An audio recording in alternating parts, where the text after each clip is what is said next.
আচ্ছা, এখন আমরা আলোচনা করব হচ্ছে উপপাদ্য নাম্বার 8টা। বলা হচ্ছে প্রমাণ করো যে Rn একটি সম্পূর্ণ মেট্রিক জগৎ। এখানে Rn হলো ইউক্লিডীয় জগৎ আর কি, এবং সম্পূর্ণ মেট্রিক জগৎ। আমরা মেট্রিক জগৎ এর সংজ্ঞাটা কিন্তু প্রথমেই আলোচনা করেছিলাম যে মেট্রিক জগৎ হতে গেলে আমাদের 4টা কন্ডিশন মেনে চলতে হবে। তাহলে এই যে Rn একটা সম্পূর্ণ মেট্রিক জগৎ, এটা দেখাতে গেলে প্রথমত আপনাকে দেখাতে হবে যে মেট্রিক জগৎ কিনা, এরপরে দেখাতে হবে সেটা ইউক্লিডীয় জগৎ কিনা। ঠিক আছে, তো আমরা এটা 2022 সালে আসছে, তেমন গুরুত্বপূর্ণ না, তবে পরবর্তীতে আমরা শিখে রাখি আর কি। দেখেন, যেখানে প্রথমত আমরা দেখাবো যে আমরা হচ্ছে ইউক্লিডীয় যে জগৎ রয়েছে সেখান থেকে কি দেখছিলাম।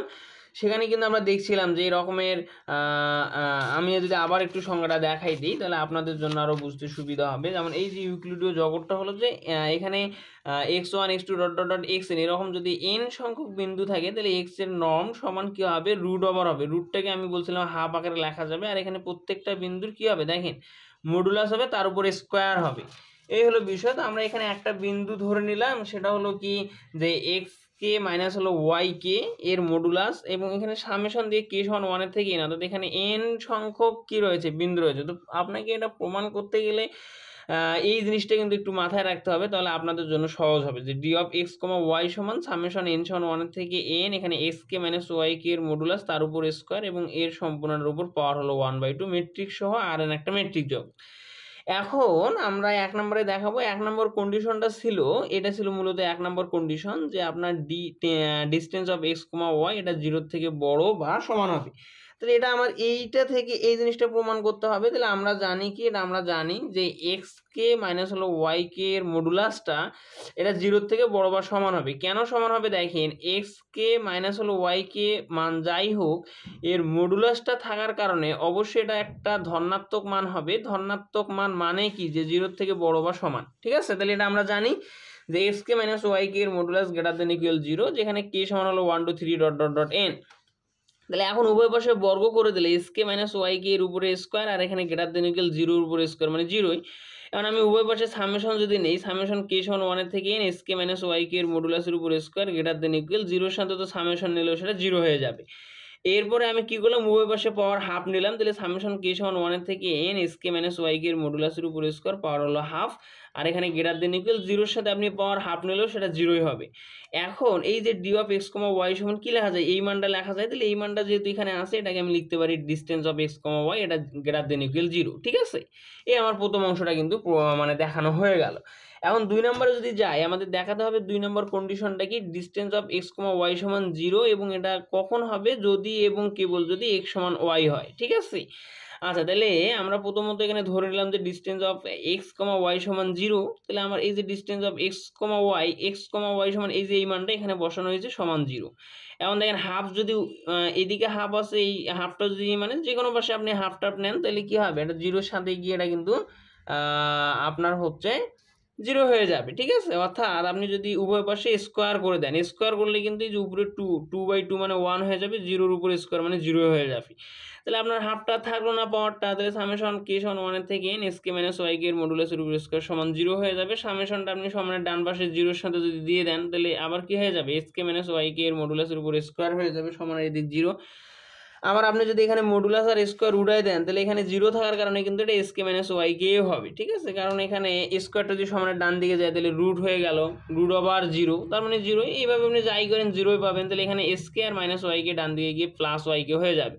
তাহলে এখানে কে আর কে বাদ দিলে এক্স সমান কিন্তু আপনি ওয়াইই পাচ্ছেন। এখন আমরা বিপরীত ক্রমে দেখবো এক্স সমান ওয়াই থেকে, আবার আমরা হচ্ছে পূর্বে distance of x comma Y সমান 0 এটা পাই কিনা। তাহলে দেখেন, তাহলে আমার শেষের লাইন থেকেই শুরু হবে। ধরি এক্স সমান ওয়াই, তাহলে এস কে সমান ওয়াই কে হবে, এরপর হবে এস কে মাইনাস ওয়াই কে, মানে যেভাবে আসে আর উল্টো দিক থেকে শুধু লিখেই যাবেন। ঠিক আছে, তাহলে এস কে মাইনাস হবে ওয়াই কে সমান 0, এরপর এস কে মাইনাস ওয়াই কে এখানে মডুলাসও নিলাম, এর উপর স্কোয়ারও নিলাম, তাহলে 0-র মডুলাস এর উপর স্কোয়ার, তাহলে তো 0ই হবে।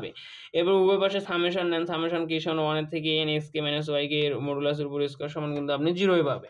এইভাবে মূলত ক্যালকুলেশনগুলো করতে হবে, এবং উভয় দিকে যে পাওয়ার হাফ নেওয়া হয়েছে, হাফ নিলে আপনি এখানে যে জিনিসটা পাচ্ছেন যে সেটা এইটা আবার আমরা দেখছিলাম যে distance of x comma Y সমান লেখা যায়। তাহলে এখানে distance of x comma Y সমান 0, তাহলে আমরা distance of x comma Y সমান 0ই পাচ্ছি যদি এবং কেবল যদি এক্স সমান ওয়াই হচ্ছে যখন। ঠিক আছে, আচ্ছা, আবার আমরা কি প্রথমে আমরা কি ধরে নিয়েছিলাম, distance of x comma Y সমান এই মানটা আমরা নিয়েছিলাম প্রথমত, আমরা ধরে নিয়েছিলাম বা এইটা আমরা দেখাবো আর কি সেটা। তো এইটা নিলাম, নেওয়ার পরে এখন দেখেন এখানে আমরা সমান দিয়ে সামেশন কে সমান 1 থেকে n, এখানে এক্স কে মাইনাস ওয়াই কে রয়েছে, তো এখানে আমরা মাইনাস কমন নিলাম।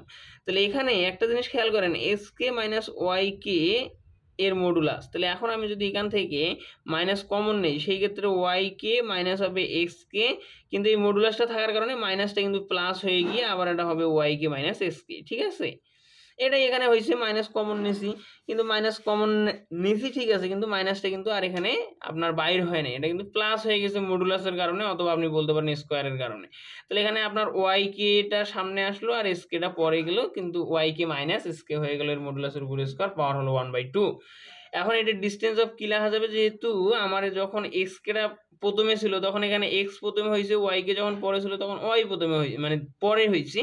তো এখানে দেখেন ওয়াই কেটা প্রথমে আছে, তাহলে ডিস্টেন্স অফ ওয়াই হবে, আর এখানে কে এক্স কেটা পরে আছে, তাহলে এক্সটা আমার পরে হবে। তাহলে এই যে distance of x comma Y সমান distance of Y comma X আমরা পাইলাম, এটাই ছিল আমার 3 নম্বর কন্ডিশন। এই যে distance of x comma Y সমান distance of Y comma X, এটা আমার এখানে দেখানো হলো। এখন আমরা 3 নম্বরে যাবো, মানে 4 নম্বর কন্ডিশনটা দেখাবো। 4 নম্বর কন্ডিশনটা কি, যে distance of x comma Y, এই যেখানে distance of x comma Y less than equal distance of x comma Z plus হলো distance of Z comma Y. তো এগুলো তো আমি এই সংজ্ঞা থেকে বলিয়েই দিলাম আর কি, যে এই যে এটা হলো এক্স ওয়াই যদি হয়, তাহলে distance of x comma Y সমান আমার এখানে একটা মাঝে যদি বিন্দু থাকে, যে distance of x comma Y less than equal হবে distance of x comma Z, তারপর হবে distance plus distance of Z comma Y হবে। তো এটা এখানে আমরা প্রমাণ করবো যে distance of x comma Y সমান আমরা এই মানটা ধরে নিয়েছিলাম। তাহলে এখানে হচ্ছে সামেশন কে সমান 1 থেকে n, এখানে এক্স কে মাইনাস হলো এই মানটা আমরা অতিরিক্ত নিয়ে আসলাম, দেখেন মাইনাস আর প্লাস কাটা দিলে আমার মাইনাস ওয়াই কে হয়ে যাবে, এর মডুলাসের উপর স্কোয়ার, পাওয়ার হলো 1/2। এখন distance of x comma Y less than equal, এটা হচ্ছে মিনওয়াক্সির যে অসমতা রয়েছে, এটা আমরা ফার্স্ট ইয়ারেও পড়ে আছি লিনিয়ার অ্যালজেব্রা সাবজেক্টে, ঠিক আছে। তো সেখান থেকে আপনারা একটু বিস্তারিত দেখে নেবেন। আমি এখানে বলতেছি যে এইটা হলো, এইটা থেকে আপনি এই সূত্রটা অনুযায়ী এইভাবে লিখতে পারবেন, ঠিক আছে। তাহলে এখানে ডিস্টেন্স অফ দেখেন এক্স কমা ওয়াই সমান ছিল, কিন্তু এই যে সমানটা যখন আমরা মিনওয়াক্সির অসমতা প্রয়োগ করবো তখন এটা হয়ে যাবে লেস দ্যান ইকুয়াল, আর এখানে হবে সামেশন কে সমান 1 থেকে n, আর এখানে এই যে এস কে মাইনাস জেড কে এর মডুলাস তার উপর স্কোয়ার হবে, হাফটাও এর উপরে পড়বে। এরপর এই যে প্লাস আছে প্লাস দেন, সামেশন কে সমান 1 থেকে n হবে, আর এখানে জেড কে মাইনাস ওয়াই কে আছে, এর মডুলাসের উপর স্কোয়ার এবং পাওয়ারটা এর উপরে পড়বে 1/2। তাহলে এখন দেখেন এটা distance of x comma Y less than equal কি আছে, এই যে এক্স কে আগে আছে তাহলে এক্সটা হবে, তারপর জেড আছে, এই যে জেড হবে, distance of x comma Z plus হবে, এখানে জেড আগে আছে ওয়াই পরে আছে, তাহলে distance of Z comma Y হবে। তাহলে অতএব আমরা এত মেট্রিক সহ আর একটা মেট্রিক জগৎ, সেটা আমরা এখানে যে 4টা কন্ডিশন ছিল মেট্রিক জগৎ হওয়ার জন্য সবগুলো মেনে চলছে, তাহলে আমরা এটাকে কি বলতে পারি, যে এটা হলো আমার একটা সম্পূর্ণ মেট্রিক জগৎ কিন্তু বলাই যায়, বা মেট্রিক জগৎ কথাটা কিন্তু বলা যায়। এখন আমরা দেখাবো যে আরএনএ একটি সম্পূর্ণ মেট্রিক জগৎ, সেই জিনিসটা প্রমাণ করতে হবে। তাহলে এখন আমরা দেখাবো আরএনএ প্রত্যেক কোষীয় অনুক্রমের আরএনএ লিমিট বিন্দু আছে। তাহলে ধরি x সমান xi ধরে নিলাম আর y সমান yi, তাহলে ধরি আরএনএ xm একটি কোষীয় অনুক্রম, যেখানে xm সমান হলো x1 to the power m dot dot dot xn to the power m, অর্থাৎ এখানে যেহেতু আর পাওয়ারটা কোন দিকে আছে দেখেন উপরে আছে, তো এই জন্য xm সমান আপনার x1, এই এমটা উপরে হবে x2, এর এমটা উপরে হবে x3, ভাবে যেতে যেতে xn এমটা উপরে লিখতে হবে। যেহেতু xm কোষীয় অনুক্রম, সুতরাং কোষীয় অনুক্রমের সংজ্ঞা থেকে আমরা কি জানি, যে এপসাইলনটা 0 থেকে বড় হয় এবং একটা ধনাত্মক পূর্ণ সংখ্যা n বিদ্যমান থাকে, যেন কি হয় distance of xm comma xr সমান এই জিনিসটা হয়, এটা আমরা সংজ্ঞা থেকে জানি, এবং এটা লেস দ্যান এপসাইলন, এবং m আর r এইটা ধনাত্মক যে n একটা থাকে সেই n এর থেকে বড় হয়। সংজ্ঞাটা একটু খেয়াল করবেন, দেখে আসবেন, তাহলে হয়ে যাবে। এখন দেখেন এরপরে আমরা বা দিয়ে লিখতে পারি যে সামেশন i সমান 1 থেকে n, এই যে xm, আচ্ছা বা দিয়ে আমরা এই যে এইটা থেকে ক্যালকুলেশনটা মূলত শুরু করতেছি। দেখেন যে সামেশন i সমান 1 থেকে n, ঠিক আছে। আমরা উভয় দিকে যদি স্কোয়ার করে দিই, হাফ মানে কি, এটা তো মানে তো রুট, তাহলে উভয় দিকে স্কোয়ার করে গেলে স্কোয়ার রুটে কাটা, এখানে কিন্তু স্কোয়ার সেই ক্ষেত্রে চলে আসবে, তাহলে স্কোয়ার রুটে আমার কাটা গেল। এই হাফ মানেই কিন্তু আপনার রুট, তারপরে বর্গ করা হলো। আমি আবার বলি, এই যে 1/2 যেটা রয়েছে সেটা মানে রুট, তাহলে এখানে স্কোয়ার করে দিলে স্কোয়ার রুটে কাটা যাবে সেই ক্ষেত্রে, তাহলে এখানে থাকবে সামেশন i সমান 1 থেকে n xim, তারপর xir, আর এখানে তো স্কোয়ার আছে সেই স্কোয়ার লেস দ্যান বর্গ করার কারণে এপসাইলনটা স্কোয়ার হয়ে গেল, আর এখানে m কমা r গ্রেটার দেন হলো এন।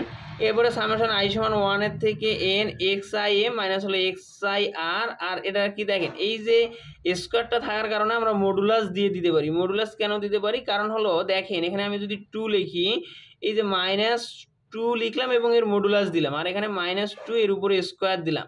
তো দুটার কাজ কি, -2 এই মডুলাসটা +2 বানাই দিবে, আবার স্কোয়ারটা কি করবে, -2টাকে কিন্তু আচ্ছা এখানে সরি, এখানে যদি আমি হচ্ছে 4 দিই আর কি, বা 2 স্কোয়ার দিই, 4 দিলাম, ঠিক আছে 4 দিই, তাহলে আমার এই যে মডুলাসটা করতেছে মাইনাসটাকে প্লাস করে দিচ্ছে, +4 হয়ে গেল। আবার এখানে -2 এর উপর যদি স্কোয়ার দিই, তাহলে এই মাইনাসটাকে কি করে দিচ্ছে, 4 করে দিচ্ছে, মানে মাইনাসটাকে কিন্তু স্কোয়ারটা প্লাস করে দিচ্ছে। তাহলে এখানে মডুলাসের এবং স্কোয়ারের দুটার কাজ একই, তাহলে আমি চাইলেই কিন্তু একটা সংখ্যাকে মডুলাসের উপর স্কোয়ার দিয়ে লিখতে পারি।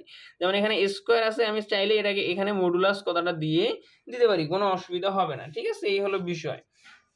তাহলে এখানে যদি একটু খেয়াল করেন যে এখানে হলো আপনার এই যে এখানে স্কোয়ারটা থাকার কারণে এখানে মডুলাসটা দেওয়া হয়েছে, কারণ মডুলাসের কাজ যা স্কোয়ারেরও কাজ তাই, মাইনাস থাকলে প্লাস করে দিবে, এই তো। তাহলে এক্স আই এম মাইনাস হলো এক্স আই আর, এর মডুলাসের উপর স্কোয়ার লেস দেন এপসাইলনের উপর স্কোয়ার এম কমা আর গ্রেটার দেন এন। এখন এই যে শেষের যে লাইনটা ছিল সেটা আমি পরের পেজে হুবহু উড়াই নিলাম। নেওয়ার পরে দেখেন আমি এখানে হচ্ছে সামেশন আই সমান 1 থেকে N X I M minus X I R এর মডুলাসের উপর স্কোয়ার লেস দেন এপসাইলনের উপর square M comma N greater than N. এখন আমার কাজ হলো কি, যে আই সমান 1 2 3 4 এভাবে এন পর্যন্ত বসা। তাহলে 1 বসালে কি হবে, x1 to the power M minus x1 to the power R হবে লেস দেন এপসাইলনের উপর স্কোয়ার। তারপর 2 হলে 2 হবে, দেখেন 2 বসানো হয়েছে, এভাবে যেতে যেতে dot dot dot N N হয়ে যাবে এবং লেস দেন এটা এপসাইলন স্কোয়ার। এরপরে আবার কি হলো x1, আবার যদি প্রত্যেকটাতে আমি কি করে দিই, স্কোয়ার স্কোয়ার আছে, তাহলে উভয় পাশের স্কোয়ার স্কোয়ার কাটা যায়, এখানে স্কোয়ার স্কোয়ার কাটা দেওয়া যায়, এখানেও আবার কি স্কোয়ার স্কোয়ার কাটা দেওয়া যায়। সেই ক্ষেত্রে x1 to the power M minus x1 to the power R less than epsilon, x2 to the power M minus x2 to the power R এর মডুলাস লেস দেন এপসাইলন। তাহলে এইভাবে যেতে যেতে কিন্তু এপসাইলন। তাহলে এটাই মূলত হলো কোসির। আমরা হচ্ছে যে এটা কিন্তু হচ্ছে আমরা কি বলে রিয়েল অ্যানালাইসিসেও শিখে আসছিলাম যে x1 to the power M minus হলো x1 টু দি পাওয়ার আর, এটা যদি এপসাইলনের থেকে ছোট হয়, এটাই কিন্তু মূলত হচ্ছে কোসির অনুক্রম, ঠিক আছে। তাহলে ইহা নির্দেশ করে এন সংখ্যক অনুক্রম x1 to the power m x2 to the power m dot dot dot xn to the power m এর প্রত্যেকটি একটি বাস্তব সংখ্যার কোসির অনুক্রম। এই যে প্রত্যেকটাই তো আপনার এটা একটা কোসির অনুক্রম, এটা একটা কোসির অনুক্রম, এটা একটা কোসির অনুক্রম, তাহলে প্রত্যেকটাই কি হচ্ছে, কোসির অনুক্রম হচ্ছে। এটা একটা x1 to the power m বিন্দু, x2 to the power m বিন্দু, xn to the power m বিন্দু, এর প্রত্যেকটি কি এক একটা করে বাস্তব কোসির অনুক্রম। যেহেতু আর সম্পূর্ণ কথাটা বলা হয়েছে, তাহলে সুতরাং উপযুক্ত অনুক্রমের প্রত্যেকটি বাস্তব সংখ্যার অভিসারী হবে। তাহলে অভিসারী নির্ণয় করা আমি কিন্তু বলে দিয়েছিলাম, আমি যদি আবার একটু সংজ্ঞাটা দেখাই দিই, যে অভিসারী হওয়ার ক্ষেত্রে আমার যে জিনিসটা জানতে হয়, যে limit n tends to infinity xn সমান x, এই জিনিসটা আমাদের প্রয়োজন হবে। তো এই জিনিসটাই আমি এখানে একটু বলে দিই, দেখেন যে অভিসারী হবে xi m অনুক্রম xi belongs to r এর অভিসারী। তাহলে এখানে কি দেন লিমিট ওটা ওখানে যেভাবে ছিল n টেন্ডস টু ইনফিনিটি, তাহলে এখানে m টেন্ডস টু ইনফিনিটি হয়েছে, ওখানে x ছিল সমান x ছিল, তাহলে এখানে xi m সমান হবে xi। এই হলো বিষয়। এখানে কি ছিল আমি যদি আবার একটু দেখাই দিই, মানে বিষয়টা কিন্তু ওটার সাথে মিলালাই, যে xn ছিল, তাহলে এখানে nটা নিচে ছিল, কিন্তু ওখানে যে আমার উপরে rn আছে, মানে এখানে যে এই যে উপরে nটা থাকার কারণে এখানে হ্যাঁ এখানে এই যে উপরে mটা হবে আর কি, ঠিক আছে, মানে এভাবে নিতে হবে। আর শেষে গিয়ে যে xm সমান x হয়েছে, তো এটাই আমাদের মূলত প্রমাণ করতে হবে। তাহলে এখানে একটু খেয়াল করেন যে এটা সমান xi, i সমান 1 2 3 ডট ডট ডট n। এখন দেখেন limit m tends to infinity, i এর মান যেহেতু 1 2 3, এখানে 1 বসানো হলো সমান x1 হবে, কমা 2 বসালে x2 to the power m x2 হবে, ডট ডট ডট এভাবে যেতে যেতে xn to the power m xn হবে, ঠিক আছে।